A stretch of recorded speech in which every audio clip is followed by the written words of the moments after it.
शांति का टापू कहे जाने वाला मध्य प्रदेश इस वक्त एक जिहादी मानसिकता की जद में है और ये मानसिकता है लव जिहाद की, क्योंकि लगातार एक के बाद एक मामले सामने आ रहे हैं और राजधानी भोपाल में एक और मामला सामने आया जो चौंका देने वाला है, क्योंकि यहाँ मुस्लिम ने हिंदू नाम रखा, नदीम से अमित बन गया और फिर दरिंदगी की वो हद पार की जिसे सुनकर आप हैरत में हो जाएंगे, चौंक जाएंगे। और आज जो इस पूरे मामले की पीड़िता है हमारे साथ में है। आखिर कैसे लव जिहाद को अंजाम दिया जा रहा है, कैसे आखिर इनका नेटवर्क नेक्सस काम कर रहा है, कैसे ये मासूम हिंदू जो युवतियां हैं उनको अपना शिकार बना लेते हैं, तमाम चीज़ों पर चर्चा करेंगे आपके साथ।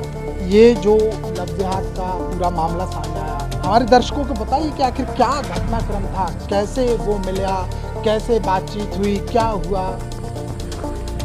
ये जहाँ पठानी बरखेड़ा में रहता था वहीं पे मेरा भी घर है, मतलब किराए से रहती थी मैं। फिर इसने आते जाते, क्योंकि रास्ता तो एक ही था ना, आते जाते इसने शायद कुछ ध्यान रखा होगा। फिर इसने कहीं से मेरा नंबर जुटाया, मुझसे बात करी। तो पहले तो मैंने बात करने से सीधे इनकार कर दिया क्योंकि मैं पहचानती नहीं थी। फिर इसने अपना जब मैं नाम पूछा तो इसने अमित नाम बताया था। धीरे धीरे बात करते करते ऐसे 2 साल हो गया, मुझे मतलब इसके बारे में कोई जानकारी नहीं हुई। और जब मेरे को पता चला इसके बारे में कि इसका नाम तो नदीम खान है, तो मैंने इससे इस बारे पे लड़ाई झगड़े करे कि मैं झूठ क्यों बोला मुझसे। तो फिर इसने मुझे बहला लिया कि नहीं, मैं तुम्हारा बहुत साथ दूंगा, मुझे पता है तुम अभी परेशान हो और तुमसे शादी भी करूँगा। और मैं भी इसकी बातों में आ गई।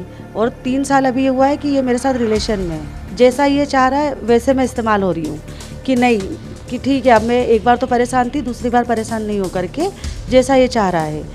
और उसके बाद इसने बस अभी 1.5 साल से इसने बस इसी बात की रट पकड़ के रखी कि मुझे मुसलमान बनना पड़ेगा। मंदिर नहीं जाने दे रहा है, पूजा पाठ नहीं करने दे रहा है। बेटा है 14 साल का, उसको कह रहा उसका खतना करवाओगे तो ही मैं शादी करूँगा। क्या आपको जो आपने बताया कि आप अकेली हैं, तो क्या आपकी पहले शादी वगैरह हो चुकी है, तलाकशुदा है, क्या मामला है? हाँ, मेरी शादी हो चुकी थी। मैं मतलब 14-15 साल हो गए मेरा तलाक हो चुका, मतलब मेरा बेटा हुआ था, मैं उसी समय मैंने छोड़ दिया था। अच्छा। हाँ, तो मैं पठानी बरखेड़ा साइड रहने चली गई थी। तो उस समय मैं परेशान थी और बहुत ज़्यादा परेशान थी, तो ऐसा लगा कि हाँ चलो ठीक है। लेकिन आपने चाहा, हिंदू का सहारा था, लेकिन पता लगा कि नदीम लिखा। हाँ, चाहा तो मेरे को हिंदू, जब भी तो मैंने इससे बात करी क्योंकि उसने मुझे अमित नाम बताया। और जब मुझे इसका नाम पता चला तो मैंने इससे दूरियां बनाना शुरू करी। तो इसने मुझे हर एक चीज़ मतलब ऐसा करा कि नहीं, मुझे भरोसा करने पे इसने मजबूर कर दिया। हाँ, ये बात भी हमें सामने आई। आपने जब पुलिस कंप्लेंट कराई तो पुलिस वालों ने भी इस बात को बताया कि हिंदू धर्मों के भी नाम वगैरह लेता था जब आपसे नहीं हुई थी, राम का नाम लेना, जय श्री राम वगैरह कहना। हाँ, ये सब चीज़ें करता था कि हाँ मैं भगवान को ही मतलब ऐसा बिल्कुल ऐसा शक नहीं हुआ कि ये हिंदू नहीं है। बिल्कुल जैसे कि हाँ मंदिर भी जाता होगा, मतलब जब बात भी अगर मैं कर रही हूँ तो हाँ मैं अभी नहा रहा हूँ, मैं अभी पूजा करूँगा, ऐसा। तो बाद में जब मुझे पता चला तो मैंने विरोध किया ना इस बात पे। और अब तो वो सीधे में या तो तुम मुसलमान बनोगे और शादी पे प्रेशर नहीं डालोगे, और नहीं तो फिर मुझे और मेरे बेटे को मारने की धमकी दे रहा है। अच्छा, ये अमित से नदीम की जो कहानी है ये आखिर आपके सामने कैसे सामने आई? मुझे पता नहीं क्यों थोड़ा सा इस पे डाउट हुआ कि हाँ, मुझे बाद में मुझे ऐसा लगा कि ये हिंदू नहीं है, पता नहीं कैसे मुझे, लेकिन मुझे ऐसा लगने लगा। तो मैंने इसके घर के पास ही जाके मैंने पता किया, क्योंकि कई बार ये मुझे अपने घर पे ले जा चुका था।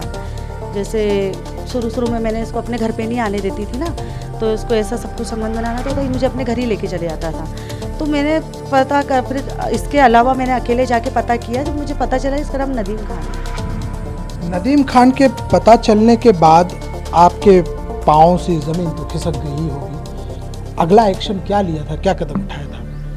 मैंने इसको ब्लॉक कर दिया था, मुझे कोई बात नहीं करनी, मैंने साफ इनकार कर दिया था। और मैंने 4-5 महीने इससे बात भी नहीं करी थी। फिर इसने नया नंबर लिया, फिर ये मेरे टच में आया और बहुत माफ़ी मांगी, मतलब मुझे बहुत ऐसे तरीके से समझा लिया कि मैं इसकी बातों में आ गई। हाँ, और अब जब ऐसा है कि अब इसका मतलब निकल गया या जो भी कुछ है, तो अब ये इसी बात पे अड़ा है कि मैं अगर मुसलमान बनती हूँ तो ये मुझसे शादी करेगा। देखिए, आप पीड़िता हैं और आपका दर्द भी हम जानते हैं और अब उस दर्द को हम कुरेदना भी नहीं चाहते। हालांकि ये बताइएगा कि जब ये पूरा मामला सामने आपके सामने आया तो आपने आवाज़ उस टाइम पर उठाने की हिम्मत जुटाई थी कि चलो अमित से नदीम का खुलासा हुआ, नदीम ने मुझसे माफ़ी मांग ली, पाँव पर गिरा और ये भी बोला कि आप अपने धर्म की स्वतंत्रता मान सकती हैं, लेकिन उसके बावजूद भी इसकी दरिंदगी जारी रही। तो क्या आपको लगा कि इसके खिलाफ हमें अब कदम उठा लेना चाहिए था? तब मुझे बहुत बार ऐसा लगा, तो इस बात पे हमेशा लड़ाई होती थी। यानी सिंदूर, मंगलसूत्र और जो आपकी मांग भरी हुई सब हटाओ, सब हटाओ। और भोपाल में ऐसे कभी मुझे घुमाने नहीं ले जाता था यहाँ से बाहर।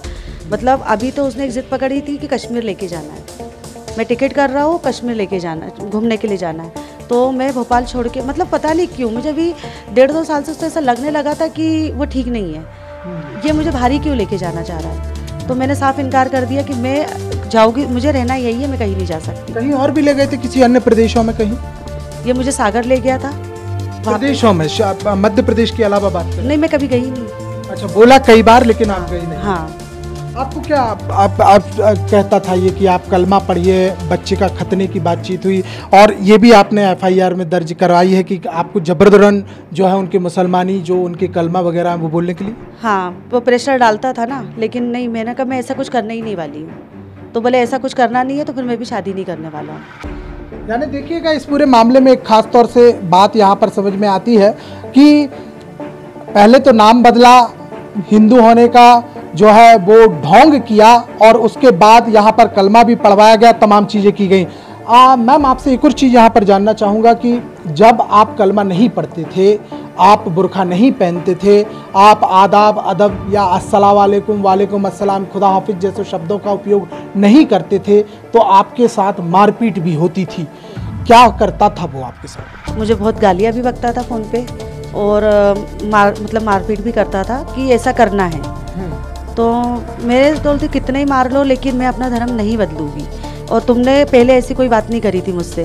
अब जब सब कुछ मतलब संबंध बन गए हैं, अब तुम्हारा शायद मन भरने लगा है, तो तुमको अब ये वाली बातें आ रही है। यानी कि सिर्फ आपने आज एफआईआर इसलिए दर्ज कराई सब कुछ सहने के बाद कि आपका धर्म परिवर्तन ना हो? नहीं, बिल्कुल नहीं, मैं हिंदू धर्म नहीं छोड़ेंगे। हाँ, बिल्कुल धर्म नहीं छोड़ूंगी, ये मैंने उसको भी बोला था। और मैंने इसलिए एफआईआर डाली क्योंकि आज जो मेरे साथ हुआ है, मुझे जहाँ तक इस पर शक है कि ये और भी लड़कियों से बात करता है। हाँ, लव जिहादी है ये। हाँ, ये और भी लड़कियों से बात करता है, तो मैं ये डर है ना कि और कोई इसकी बातों में ना आ जाए। मैम, आप लल्लू राम के दर्शकों को क्या आप संदेश देना चाहेंगे, खासतौर से वो युवक युवतियाँ जो लव जिहाद जैसे मसलों में फंस जाती हैं या आ जाती हैं, ऐसे टारगेट पर रहती हैं, उन्हें क्या संदेश देना चाहेंगे, क्या आप उनसे कहेंगी? कि ये लोग चाहे कितना ही बहलाए, कभी इनकी बातों में नहीं आना है। ये लोग बहुत मीठा बोलते हैं और उसके बाद ऐसी सब डिमांड रखेंगे कि नहीं तुम्हें मुसलमान बनना है, तो बिल्कुल इनकी बातों में ना आए। कैसे पहचाने इन्हें?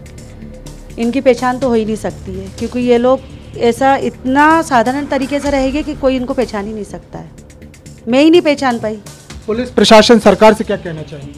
उसको जल्दी से जल्दी पकड़ो, क्योंकि वो जितना बाहर घूमेगा उतना ही वो सबके लिए ही हानिकारक बनेगा।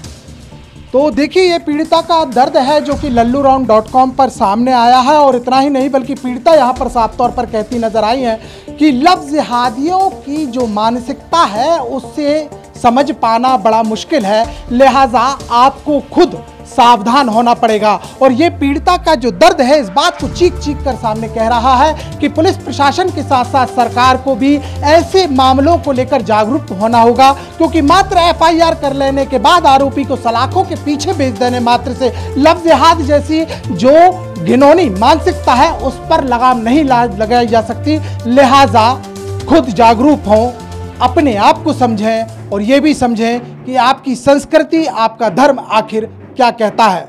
अगली बार फिर किसी मुद्दे को लेकर, ऐसे ही किसी गंभीर मुद्दे को लेकर आपसे रूबरू होंगे, बातचीत करेंगे। तब तक के लिए आप देखते रहिए lalluram.com।